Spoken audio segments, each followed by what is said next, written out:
Okay, magandang araw mga kaibigan.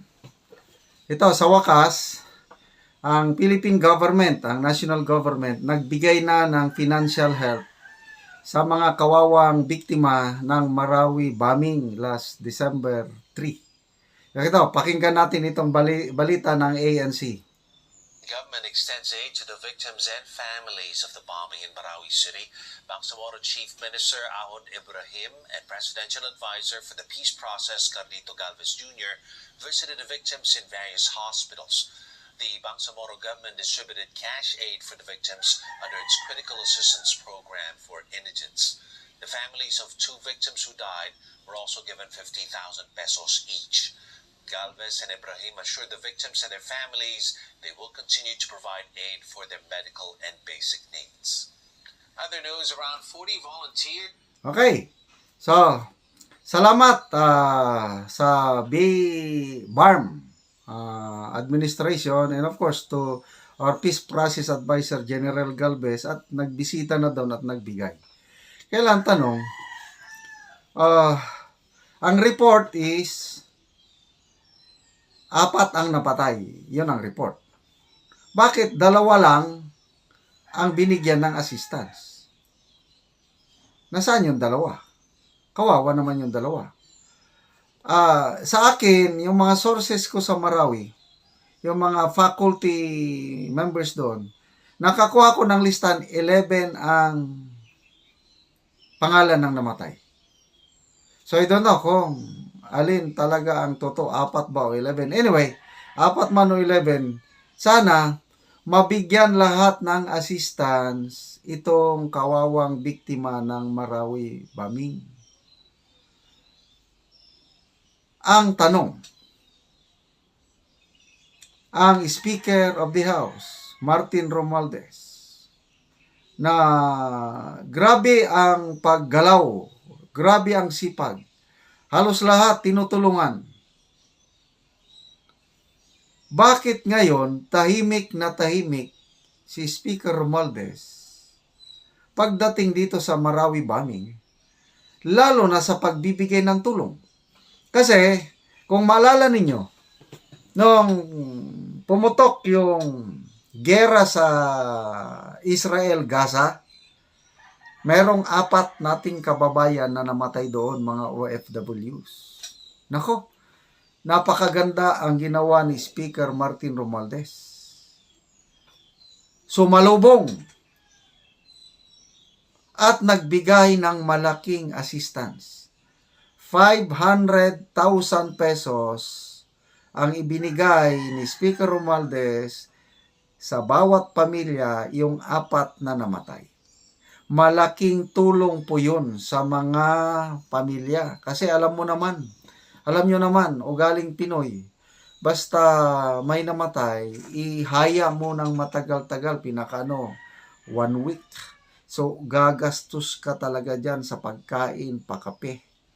Of course, yung kabaong, lahat, gagastos ka kung patay. Doon pa sa sementeryo, sa Memorial Park ba o saan, gagastos ka. So, napakalaking tulong yung galing kay Speaker Romualdez na 500,000 pesos per namatay sa Gaza. Ito ngayon, nakakapagtaka. Ang nagpunta lang doon, Chief Minister Ibrahim ng BARMM at Peace Process Advisor General Galvez, dadalawa lang sa mga namatay ang binigyan. Bakit po? Tapos 50,000 lang. Bakit lang? Ang liit po ng 50,000. Ang daming pera ng gobyerno. Ano ba yung 50,000? Maawa naman kayo sa mga kawawa, I'm sure, mga estudyante ba ito o mga empleyado. Dagdagan nyo naman yung 50,000. Malaki ang pundo ng gobyerno. Kung gustong tumulong, kung gusto, maraming paraan. Kung ayaw, maraming dahilan. Huwag naman kayong masyadong kuripot national government. Pwede ba dagdagan nyo? And then, panawagan, Speaker Martin Romualdez, sinimulan mo naman lang magbigay ng napakalaking tulong sa namatay nating kababayan sa Gaza. Pwede ba magbigay ka rin ng tulong dito sa mga biktima ng Marawi? Total, ang dami nyo namang pondo.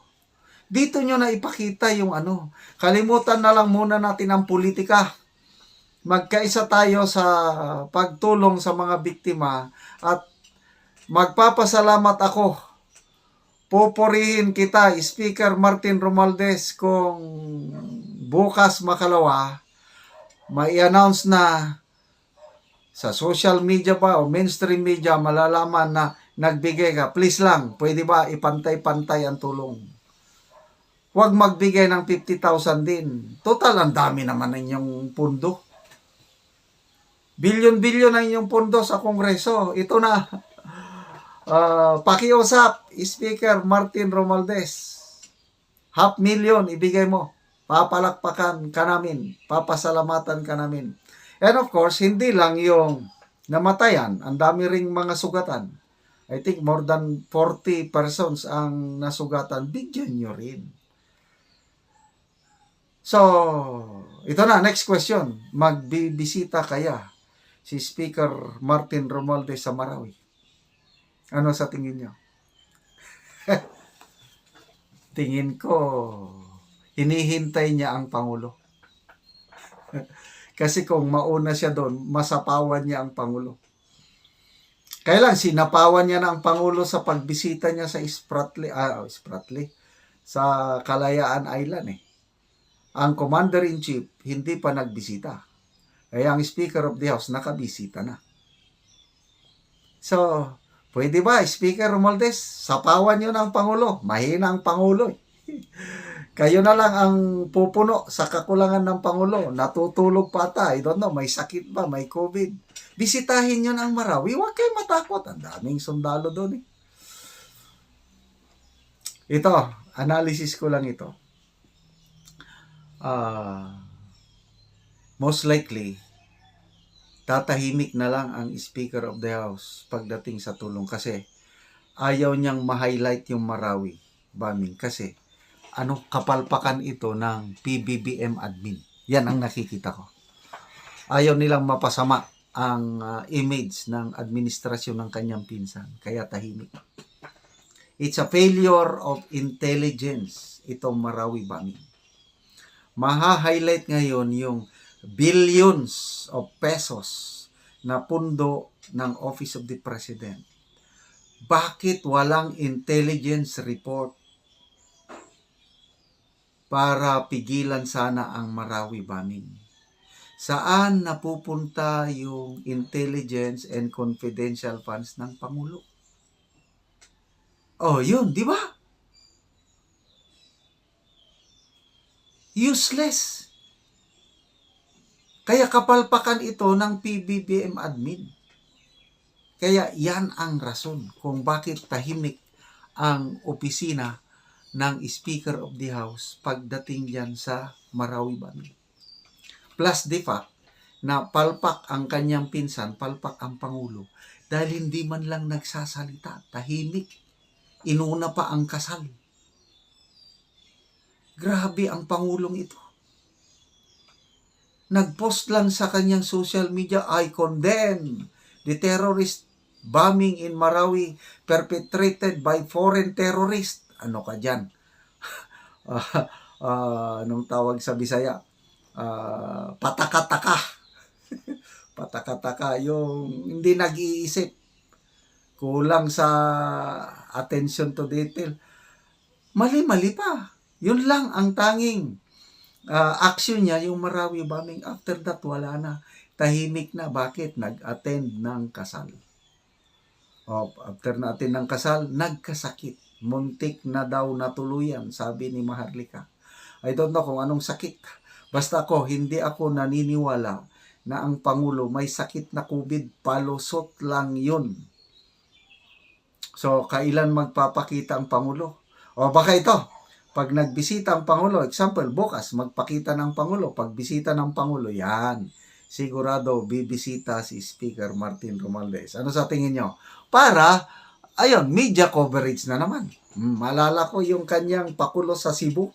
Yung, kailan ba yun? November 28 ba yun? Yung nagbenta siya ng 20 pesos per kilong bigas. Nako! Grabe, pasikat. Sabi niya, ito na, dream come true.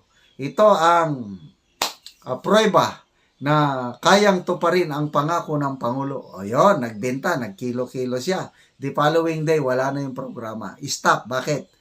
Hindi kaya ng Provincial Government of Cebu. Dahil lumobo na ang listahan ng mga tao na gustong magbili ng 20 pesos per kilo nga bigas. Palpak ang inyong pamamaraan, Mr. Speaker Romualdez, Governor Gwen Garcia, and PBBM. Huwag nyo nang mag-promise na 20 pesos per kilo dahil suntok sa buwan yun. Okay? So, abangan natin. Anong gagawin ng Speaker of the House? Yung Marawi bombing victims, magbibigay ba siya ng tulong o wala?